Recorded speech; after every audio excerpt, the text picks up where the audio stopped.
दोस्तों स्वागत है आप सभी का हमारे चैनल की एक और कमाल की वीडियो के अंदर। आज की इस वीडियो के अंदर हम बात करने जा रहे हैं कुंग फू पांडा 4 के बारे में, जो कि आज ही इंडिया में रिलीज हुई है। कुंग फू पांडा 4 मूवी कुंग फू पांडा फ्रेंचाइजी की चौथी मूवी है एंड इस मूवी के अंदर हमें अब तक का बिल्कुल ही नया विलन दिखाया गया है, जो कि बेसिकली एक फीमेल विलन है और उस विलन का नाम है कमेलियन। एंड इसके साथ ही अगर बात करें इस मूवी की स्टोरी की तो वो भी बहुत कमाल की है। सो इसीलिए आज की इस वीडियो के अंदर हम कुंग फू पांडा 4 मूवी की पूरी स्टोरी को एक्सप्लेन करने वाले हैं एंड इसकी कहानी को आप सभी को डिटेल से बताने वाले हैं, ताकि आप भी इस मूवी की स्टोरी को जान सकें एंड इस मूवी को घर बैठे एंजॉय कर सकें। तो अगर आप में से कोई हमारे चैनल को पहली बार देख रहा है तो आप जल्दी से हमारे चैनल को सब्सक्राइब कर लीजिए एंड सब्सक्राइब बटन के बगल के बेल आइकन को भी ऑल पर सेट कर लीजिए, ताकि जैसे ही हमारे चैनल की कोई भी लेटेस्ट वीडियो अपलोड हो वैसे ही आप उस वीडियो को सबसे पहले देख।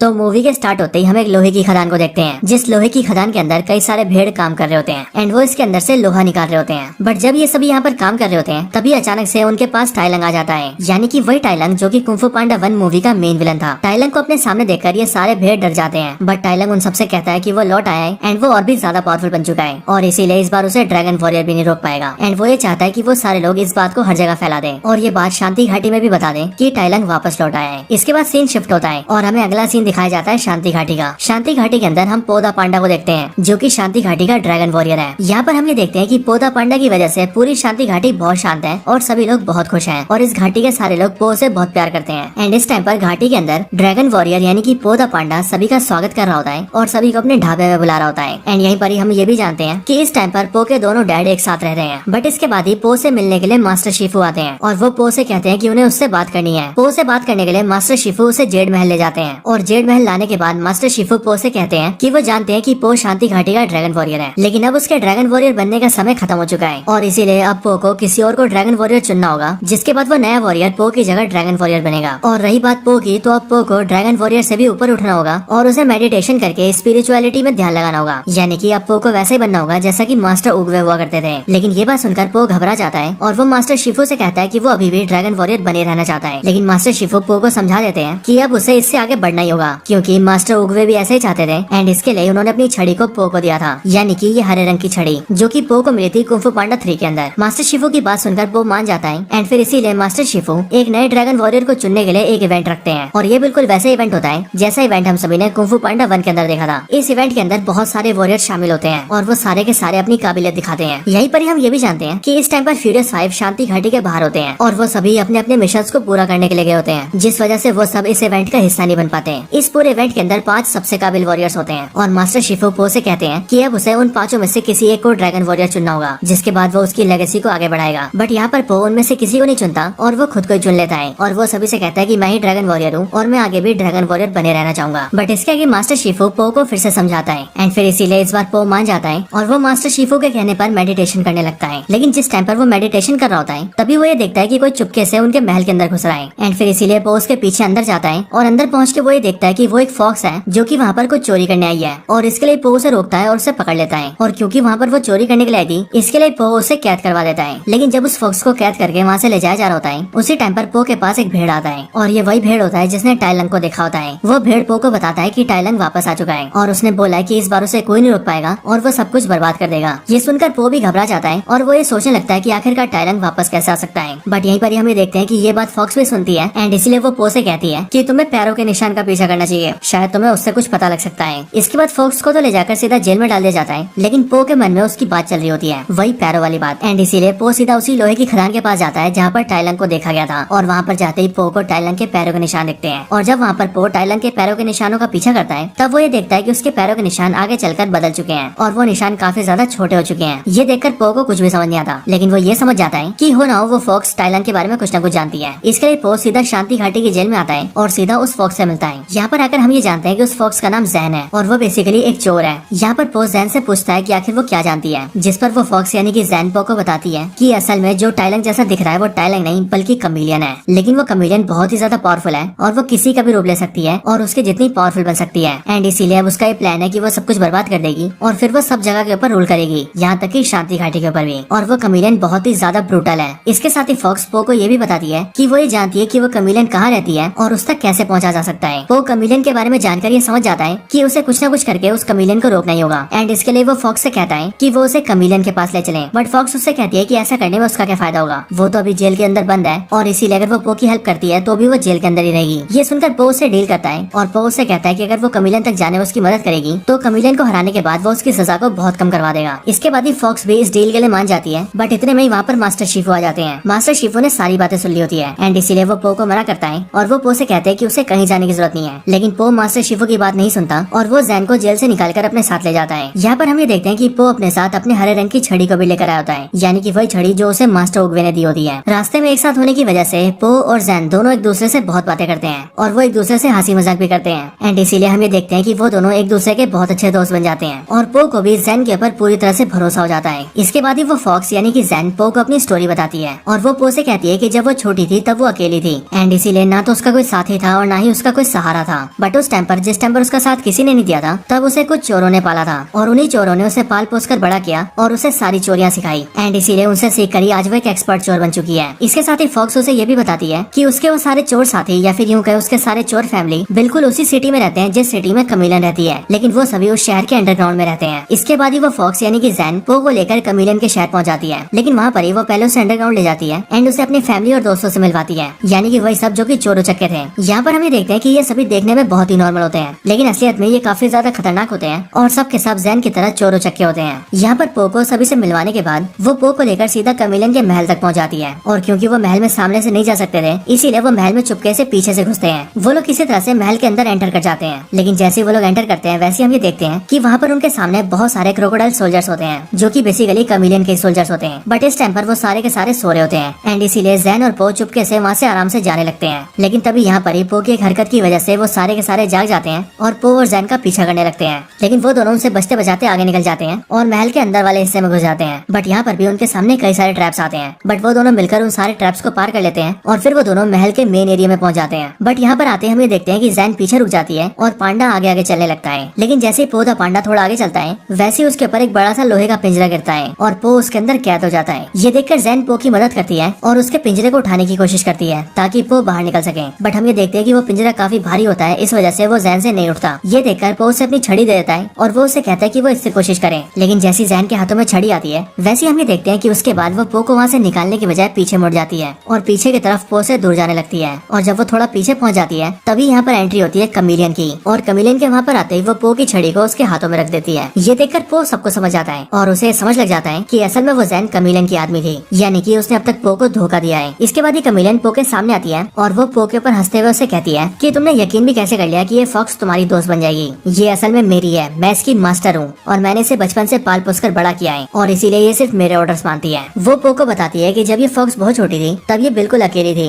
लेकिन जब मेरी मुलाकात इससे हुई तब मैंने देखा कि ये छोटी तो है लेकिन इसके अंदर हिम्मत बहुत है और इसके अंदर कोई भी इमोशंस नहीं है एंड इसके लिए मैंने इसे पाला पोसा और अपने लिए तैयार किया और इसीलिए आज ये मेरे काम आ रही है। लेकिन जिस दिन ये मेरे काम आना बंद हो जाएगी उस दिन मैं इसे बाहर फेंक दूंगी। यहीं पर हमें देखते हैं कि ये सारी बातें वो फॉक्स भी सुन रही होती है एंड इसीलिए वो ये समझ जाती है कि उसकी मास्टर कमीलियन ने अब तक उसका सिर्फ इस्तेमाल किया है और इसीलिए उसने जो भी किया है वो गलत किया है। बट यहाँ पर पो जो कि कमीलियन की सारी बातें सुन रहा था वो कमीलियन से पूछता है कि आखिरकार वो ये सब क्यों कर रही है और उसकी इस छड़ी को लेकर उसका मकसद क्या है। ये सुनने के बाद कमीलियन पो को बताती है कि असल में वो भी बिल्कुल उसकी तरह है, क्योंकि वो भी पहले बिल्कुल भी कम्फू नहीं जानती थी, लेकिन उसे कम्फू सीखना था। पर कम्फू सीखने के लिए वो जितने भी मास्टर्स के पास गई थी उन सभी मास्टर्स ने उसे ये बोलकर भगा दिया कि वो बहुत ही छोटी और कमजोर सी है एंड इसीलिए वो कम्फू नहीं सीख सकती। बट ये सब सुनकर उसे बहुत गुस्सा आया और इसके लिए उसने मैजिक को सीखा एंड इसीलिए आज वो मैजिक को सीखकर इतनी काबिल हो चुकी है कि वो किसी के भी रूप में ट्रांसफॉर्म हो सकती है। लेकिन फिर इसी के आगे कमीलियन पो को बताती है कि वो बेशक से किसी के भी रूप में ट्रांसफॉर्म हो पाए, लेकिन तब भी कम्फू एक अलग चीज है और क्योंकि वो कम्फू नहीं जानती इसीलिए वो किसी के रूप में तो ट्रांसफॉर्म हो सकती है बट उसके जितनी पावरफुल नहीं हो सकती। और इसके लिए उसे पो की हरे रंग की छड़ी चाहिए थी,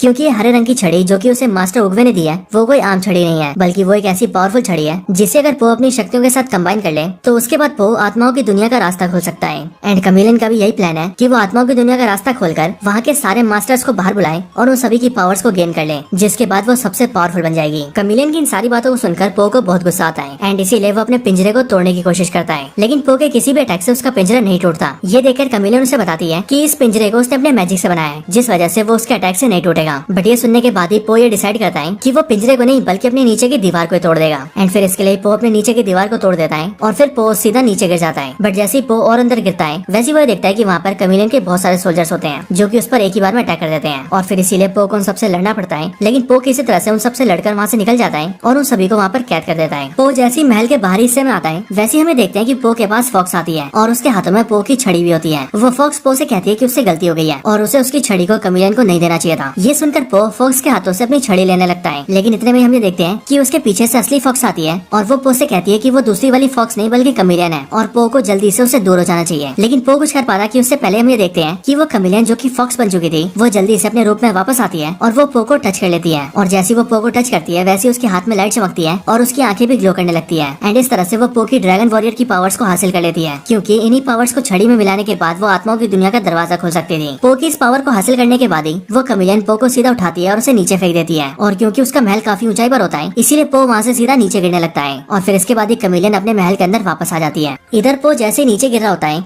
वैसे थोड़ा नीचे गिरते हम ये देखते हैं कि उसे किसी ने पकड़ लिया है और उसे पकड़ने वाले और कोई नहीं बल्कि उसके दोनों डैड्स होते हैं। उन्हें वहाँ पर देखकर पो शॉक हो जाता है और वो उनसे पूछता है कि वो यहाँ पर कैसे आए, जिस पर वो दोनों पो को बताते हैं कि उन दोनों को पो की चिंता थी इसीलिए उन दोनों ने उसका पीछा किया और वो लोग यहाँ पर आ गए। इसके बाद पो अपने दोनों डैड्स को सारी बातें बताता है और वो उनसे ये भी कहता है कि किस तरह से कमिलियन ने उसकी छड़ी को छीन लिया है। बट उसके दोनों डैड उसे ये कहते हैं कि उससे लड़ना बहुत खतरनाक है, इसीलिए पो को उन दोनों के साथ वापस चलना चाहिए। लेकिन पो ये डिसाइड करता है कि वो उस कमिलियन को रोकेगा और जो उसने गलती की है उसे ठीक करेगा। एंड इसके लिए पो उसे रोकने के लिए वापस महल में ऊपर आने लगता है। इधर महल के अंदर हम ये देखते हैं कि अब कमिलियन के पास पो की छड़ी और पो की ड्रैगन वॉरियर्स की पावर्स भी थी, यानी कि ड्रैगन वॉरियर की पावर्स का वही हिस्सा जिस पावर के हिस्से को छड़ी में मिलाते ही वो आत्माओं की दुनिया का दरवाजा खोल सकती थी। एंड इसके लिए कमिलियन ऐसा ही करती है और वो छड़ी की मदद से आत्माओं की दुनिया का दरवाजा खोल देती है और फिर वो आत्माओं की दुनिया से टाइलंग को बाहर बुलाती है। टाइलंग जैसे ही बाहर आता है वैसे ही वो कमिलियन के हाथों में पो की छड़ी देखता है और इसीलिए उस छड़ी को देखकर वो कमिलियन से पूछता है कि ये पो की छड़ी उसके हाथों में कैसे आई, जिस पर कमिलियन उसे बताती है कि इस छड़ी को उसने पो से लिया है। बट ये सुनते ही टाइलंग उससे कहता है कि वो जानता है कि पो एक नंबर का बेवकूफ है, बट वो इतना जरूर जानता है कि पो इतना भी बेवकूफ नहीं है कि वो मास्टर उगवे की दी हुई छड़ी को इतने आराम से किसी और को दे देगा।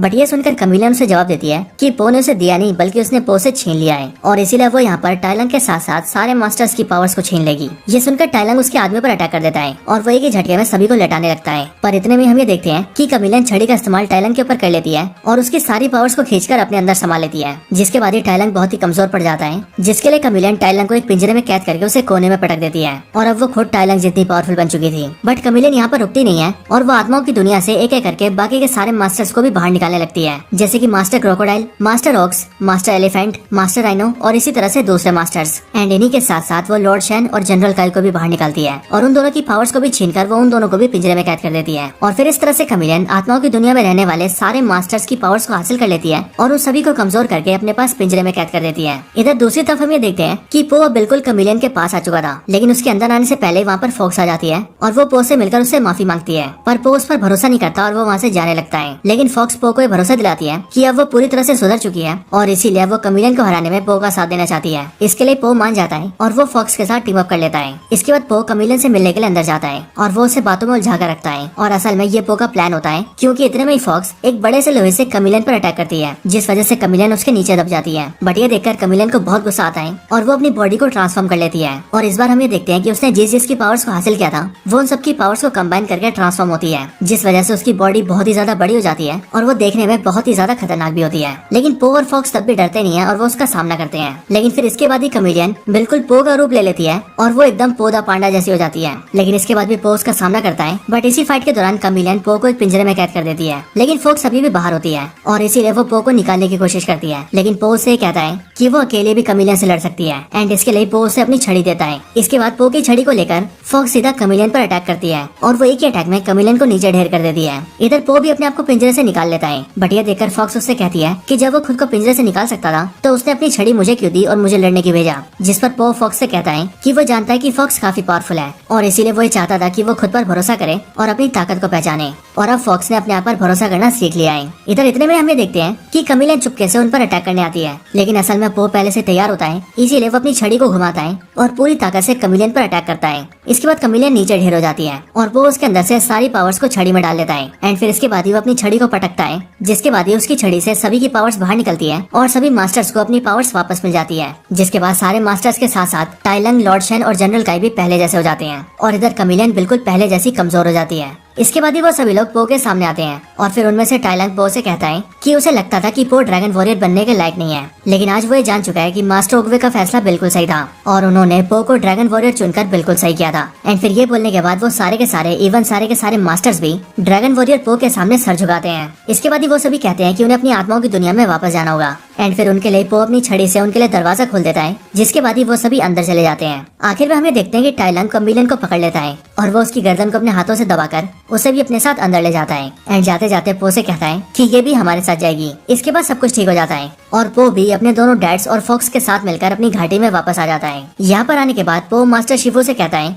कि अब उसने नए ड्रैगन वॉरियर को चुन लिया है और वो नया ड्रैगन वॉरियर और कोई नहीं बल्कि ये फॉक्स है। ये देखकर मास्टर शिफू को काफी अजीब लगता है, बट वो पो से कहते हैं कि नया ड्रैगन वॉरियर कौन बनेगा इस बात का फैसला पो ही करेगा और इसीलिए उसने जिसको भी चुना है वो बिल्कुल सही होगा। एंड फिर ऐसे करके मास्टर शिफू भी नए वाले ड्रैगन वॉरियर को मंजूरी दे देते हैं। इसके बाद ही मूवी की एंडिंग आ जाती है, जहाँ पर हम ये देखते हैं कि जावाज 5 भी वापस आ चुके हैं और इसीलिए पो अपने दोस्त फॉक्स को जावाज 5 से मिलवाता है और फिर वो सारे के सारे मिलकर फॉक्स की ट्रेनिंग करवाते हैं और उसे ड्रैगन वॉरियर बनने के लिए तैयार करते हैं। एंड फिर इसके साथ ही ये मूवी खत्म हो जाती है।